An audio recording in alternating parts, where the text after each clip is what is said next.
Hello friends, good morning and welcome to YouTube channel education Niketan. आज की इस video में दिसंबर 2022 में बिहार स्पेशल करंट अफेयर्स से जुड़ी जितनी भी छोटी और बड़ी घटनाएं हैं जो कि परीक्षा उपयोगी हैं, खासकर 68वीं बीपीएससी प्रीलिम्स के लिए और बिहार में होने वाली अन्य प्रतियोगी परीक्षाओं के लिए। तो चलिए शुरू करते हैं। बिहार निवासी श्री अभिषेक कुमार ने 65वीं नेशनल शूटिंग चैंपियनशिप में स्वर्ण पदक जीता है। देखो, आपको क्या क्या याद करते रहना है। पहले तो याद आपको कर लेना है कि अभिषेक कुमार का संबंध किस जगह से है। तो पटना के पास बाढ़ क्षेत्र से है। इन्होंने किस प्रतियोगिता में जीता है? तो 65th नेशनल शूटिंग चैंपियनशिप में जीता है। यह चैंपियनशिप के वधीर पुरुष वर्ग के 50 मीटर प्रोन जमीन पर लेटकर निशाना लगाना प्रतियोगिता में स्वर्ण पदक जीता है। बस आपको इतनी ही चीज याद रखनी है।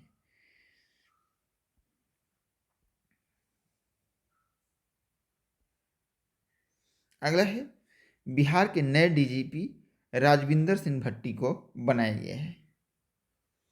पिछले जो डीजीपी थे उनका कार्यकाल 19 दिसंबर 2022 को समाप्त हुआ था। अब आपको किस बैच के थे, बाकी चीज़ें परीक्षा उपयोगी नहीं है। अगर आप चाहें तो इसकी पीडीएफ हमारे टेलीग्राम चैनल पर आप उपलब्ध करा दी जा रही है। आप उसे डाउनलोड करके इन चीज़ों को भी पढ़ सकते हैं, लेकिन ये उतने परीक्षा उपयोगी नहीं है। एक चीज़ आप याद रख लीजिएगा कि यहाँ कुछ स्पेशल पॉइंट दिए गए हैं, ये आपके लिए इम्पॉर्टेंट है। किसी भी राज्य का सबसे बड़ा पुलिस अधिकारी वहाँ का पुलिस महानिदेशक होता है, यानी कि डीजीपी होता है, जिसे कि कैबिनेट मंत्री के समकक्ष दर्जा प्राप्त होता है। एक चीज और याद रखिएगा कि डीजीपी की नियुक्ति और पद विमुक्ति अथवा निष्कासन के लिए दिशा निर्देश का निर्धारण प्रकाश सिंह बनाम भारत संघवाद 1996 के मामले में सर्वोच्च न्यायालय ने 2006 में किया था। तो इस चीज़ को आप याद रखिएगा, मुख्य परीक्षा में भी कार्यकर होगा। 2018 में उच्चतम न्यायालय ने राज्यों द्वारा डीजीपी की नियुक्ति के लिए दिशा निर्देशों को और आगे बढ़ाने हेतु एक आदेश पारित किया, जिसमें कहा गया कि कार्यवाहक डीजीपी की कोई अवधारणा नहीं होती, यानी कि आप कार्यवाहक डीजीपी से काम नहीं चला सकते। आपको हमेशा फुल टर्म डीजीपी ही नियुक्त करना होगा। अगला है, नेशनल पैरा शूटिंग चैंपियनशिप में नवादा के दिव्यांग महेश को देश में 8वां और राज्य में प्रथम स्थान प्राप्त हुआ है। ये प्रतियोगिता कहाँ पे हुई थी? तो मध्य प्रदेश के मऊ में 10 से 20 दिसंबर 2022 को संपन्न हुई थी। महेश का जन्म कहाँ पे हुआ था? तो नवादा जिले, बिहार के नवादा जिले में हुआ था। अब इनके पिता का नाम किसान थे। ये बाकी फैक्ट्स जो हैं आपके काम के नहीं हैं। अगला है, मिनी नेशनल आर्चरी चैंपियनशिप के लिए बिहार के 28 खिलाड़ियों का चयन किया गया है, जिसमें से सर्वाधिक जो हैं वो गया जिले से हैं, जिसमें 18 खिलाड़ी हैं गया जिले से। आर्चरी एसोसिएशन ऑफ इंडिया यानी भारतीय तीरंदाजी संघ की स्थापना 8 अगस्त 1973 को हुई थी। इसका मुख्यालय नई दिल्ली में है। अब वर्तमान में इसके अध्यक्ष हैं आपके केंद्रीय मंत्री अर्जुन मुंडा।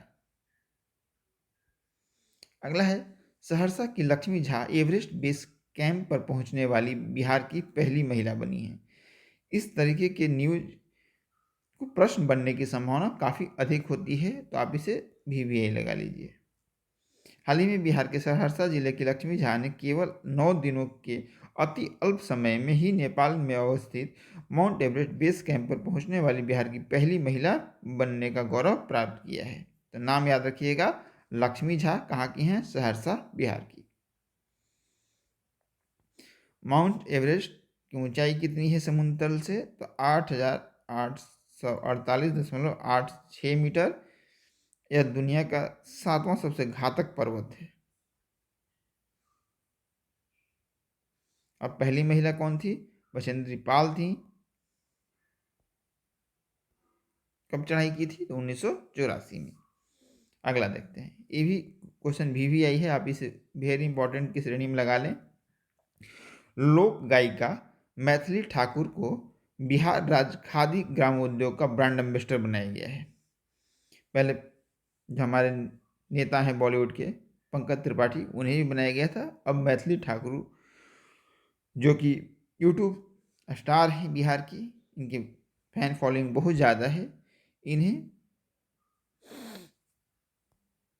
खादी ग्राम उद्योग बिहार सरकार के द्वारा ब्रांड एम्बेसडर इसका बनाया गया है। हाल ही में बिहार के प्रसिद्ध लोक गायिका मैथिली ठाकुर को बिहार राज्य खादी ग्राम उद्योग बोर्ड ने बिहार खादी एवं हस्तकला उद्योग के लिए ब्रांड एम्बेसडर नियुक्त किया है। मधुबनी जिले के बेनीपट्टी गांव में जन्म लेने वाली, यानी कि इनका संबंध किस जिले से है? मधुबनी जिले से है। अगला है, बिहार सरकार द्वारा राज्य के सभी पालतू हाथियों को डीएनए प्रोफाइलिंग की जाएगी। तो आपसे पूछ ले कि बिहार सरकार ने किस पशु के डीएनए प्रोफाइलिंग का निर्णय लिया है, तो हाथी के डीएनए प्रोफाइलिंग का निर्णय लिया है। बाकी इससे जुड़े अन्य प्रावधानों का उल्लेख यहाँ किया गया है। वर्तमान समय में सर्वाधिक संख्या में पालतू हाथी निजी स्वामित्व में है। उनमें से अधिकांश का उपयोग वाणिज्यिक या औपचारिक उद्देश्यों एवं अनुष्ठानों के लिए किया जाता है। अगला है, बिहार के अरमान आलम बने अंडर-19 भारतीय पुरुष रग्बी टीम के कप्तान। तो अरमान आलम का संबंध किससे है? तो रग्बी से है। इस तरीके से जो पीआईएन यानी पर्सन इन न्यूज में एक प्रश्न पूछा जा सकता है कि अरमान आलम जो हाल ही में चर्चा में थे, किस खेल से संबंधित हैं? तो ये रग्बी फुटबॉल से संबंधित है।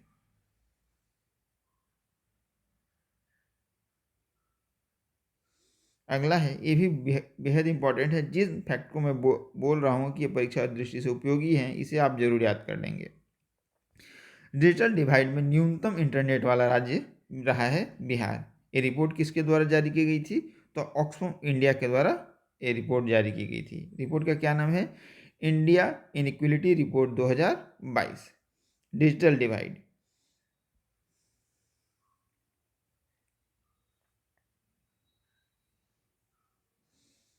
इसमें जो सबसे अच्छी स्थिति में राज्य है वो गुजरात है, जिसके कि सारे जिला मुख्यालय 5G से जुड़ चुके हैं। इस रिपोर्ट की माने तो 100 लोगों पर केवल 57.29 इंटरनेट यूजर हैं और शहरी क्षेत्र की तुलना में ग्रामीण क्षेत्र की स्थिति काफ़ी खराब है।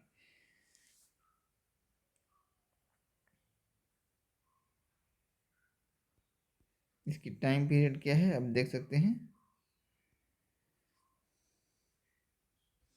अगला है, मधुबनी के अजीत प्रसाद और भोजपुर के श्री बद्री नारायण सिंह को साहित्य अकादमी पुरस्कार 2022 से सम्मानित किया गया। इसको भी वीवीआई लगा लीजिए आप। दोनों का याद नाम रखिए।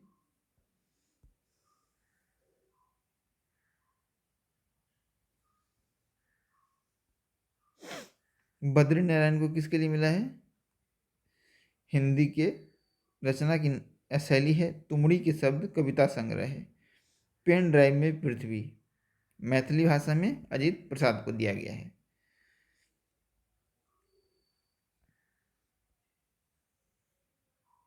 एक चीज मैं आपको इम्पोर्टेंट बता देता हूँ, इसे आप भी लगा लीजिएगा। भारतीय संविधान की 8वीं अनुसूची में भाषाओं का जिक्र किया गया है, जिसमें 22 भाषाओं का जिक्र किया गया है 8वीं अनुसूची में। इसके अलावा जो साहित्य अकादमी पुरस्कार है वो 2 अन्य भाषाओं में भी दिया जाता है, जो भाषाएं 8वीं अनुसूची में शामिल नहीं है। इन 2 भाषाओं को आपको याद कर लेना है, यह है राजस्थानी और अंग्रेजी। कभी एमसीक्यू में ये प्रश्न पूछा जा सकता है। इसको लेकर कुल 24 भाषाओं में साहित्य अकादमी पुरस्कार दिया जाता है। पहली बार साहित्य अकादमी पुरस्कार 1955 में दिया गया था। यदि पुरस्कार की स्थापना के समय साहित्य अकादमी पुरस्कार राशि मात्र 5,000 रुपये थी, 1983 में 10,000 रुपये कर दी गई, 1988 में पुनः बढ़ाकर 25,000 रुपये कर दी गई। फिर बाद में भारत सरकार ने वर्ष 2009 में इस पुरस्कार राशि को 50,000 से बढ़ाकर 1,00,000 रुपये कर दिया है। यानी वर्तमान में राशि कितनी है साहित्य अकादमी पुरस्कार की? 1,00,000 रुपये। अगला है, 17वीं Atal junior national soft tennis championship में बिहार ने जीता स्वर्ण पदक। 17वीं Atal junior national soft tennis tournament में, ठीक है, तो याद रखिएगा 17वीं Atal junior national soft tennis championship में बिहार ने गोल्ड मेडल जीता है।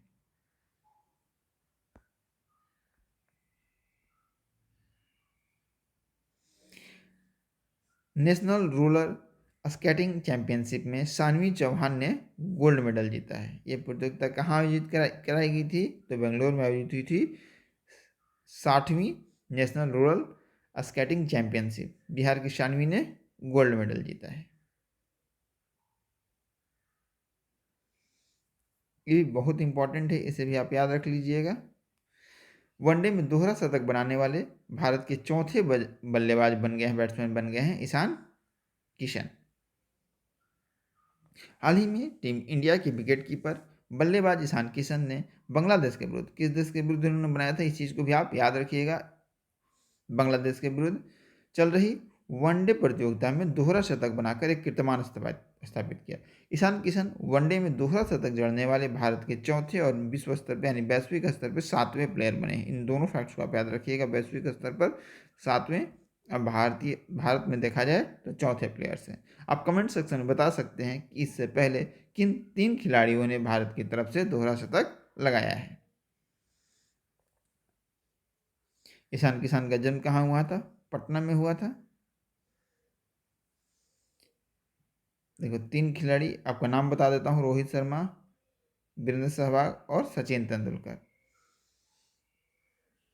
ईशान किशन ने 126 गेंदों में दोहरा शतक लगाया और टोटल जो पारी उन्होंने खेली थी 131 गेंदों पर 210 रन बनाए थे।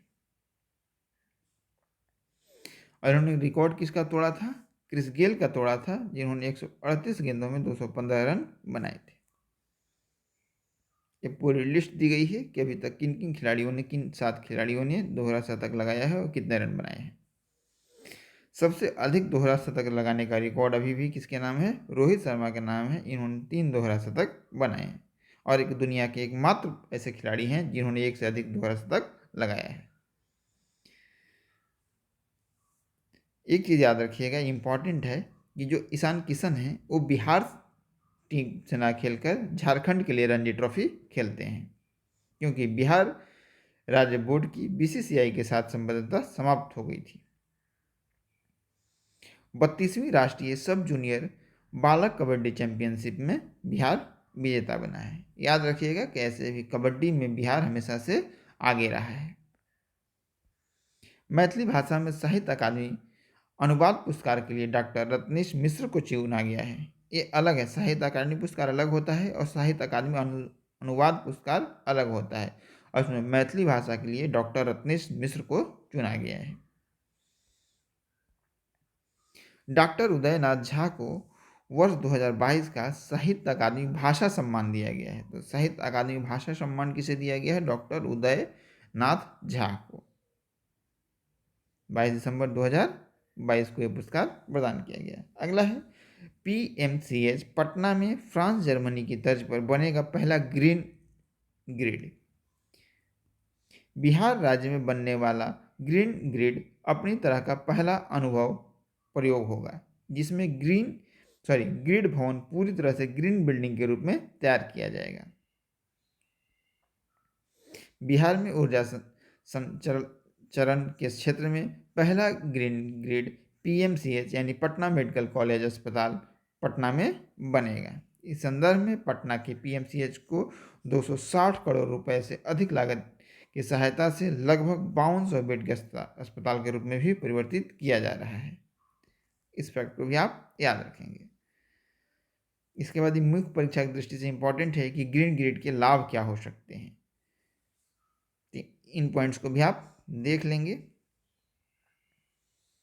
ये भारत के जो प्रॉमिस है, जो COP26 में हमने कर रखा है, उसे भी लागू करने में, प्रभावी बनाने में मददगार होगा।